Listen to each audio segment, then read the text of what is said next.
Oh, hi there. Today we're filming with the lovely Jenny Moore. Jenny's written quite a lot of standalone middle grade fiction for us. And today we're going to ask Jenny some questions about her fantasy series, Emba Oak, which we're developing for a possible film and TV. Would you like to say hello to your audience, Jenny? Hello. Well, the first thing I suppose I've got to ask you is, how did you come up with the idea for Emba Oak? Well, I was looking for an idea for a new series while I was on holiday in Wales, and Oh. it's very hard not to think about dragons when you're in Wales. Oh, and that's where I got the course. idea for a girl who was half girl, half dragon. Oh, brilliant! Well, I've read all 4 books, and I must say that it's an absolutely fantastic fantasy series, and we're really looking forward to trying to develop it for TV. Long way to go, of course. Yeah. What were the challenges you faced along the way of writing the 4-book series? It's quite a mammoth job, isn't it? It's the first time I've written a series, and I tend to write my way into a book, even if I've got the plan before I start. By the time I get to a certain point, it might have shifted. I might have found that the characters probably wouldn't act like that, or I've had a better way of doing something. So in a single standalone book, that's fine. You could go back and tweak the chapters if you need to, earlier chapters, to make that fit. But with a 4-book series, I couldn't go back and change what had happened in book 1 if I'd had a better idea for how it would play out in book 4. I see, yeah, I never really thought about that. You've really got to work ahead, haven't you? Yeah, definitely. Yeah, what do you think makes Emba Oak unique?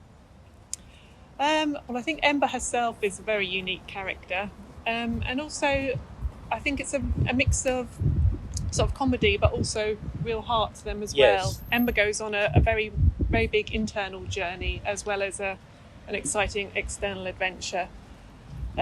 She's not actually based on anyone you know, then? No, she's not. There's not a little bit of you inside her, is there?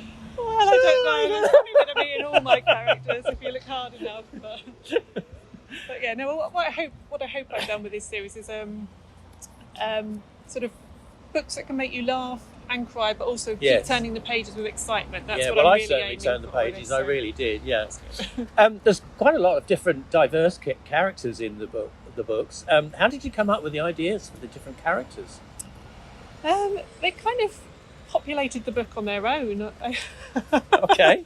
As I was writing, I sort of view the plot through the characters' eyes, and so I was sort of on the journey with them as I was writing, and sort of meeting the different characters along with Emba on the way, which is quite a nice way of doing it. I feel that it's very heartfelt, the friendship between Odolf and Emba. I think that's absolutely fabulous. Of course, the sort of scary one is Emba with her relationship to her father. Now, being a father of 3, I'm sort of like, when I first realised, sort of, ooh, it shook me a bit, you know. Did you enjoy writing that? Yeah, very much.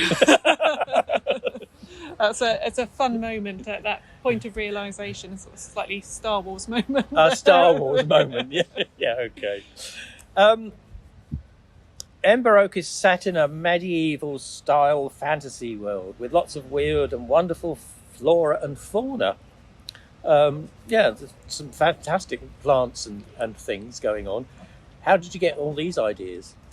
Again, I sort of wrote my way into it because I'm not very visual. I tend to more have a feel what the characters are like, Right. and I have a feeling for the world they're moving through.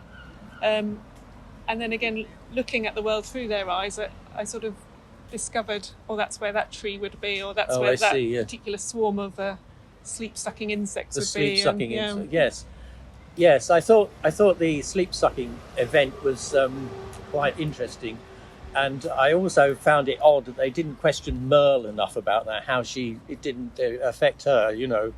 That was an interesting one, really. Yeah. Yeah, you've got to watch Merle. You've got to watch Merle, haven't you? Definitely. Yeah. The final instalment comes out in October. Do you want to share with the viewer the name of it? Explain how you finished the series? Well, it's called Emba Oak and the Epic Ending, and it is an epic ending. Oh, it's a very epic ending. I thought it was very, very clever, actually. There were a lot of different plot points and strands to tie up and sort of sort of mythologies through the book that all had to come together, which was quite a challenge. But it's been really good working with the team on the books from the start. So we had extra input and ideas for how to bring about some of those things. Good. Okay. Well, I've really enjoyed talking to you. So if you're watching and you want to, this is the first book. It's the Emba Oak and the Terrible Tomorrows. Obviously, try and read them in order. So I'd like to say thank you, Jenny. Thank you. And thank you for watching. Thank you.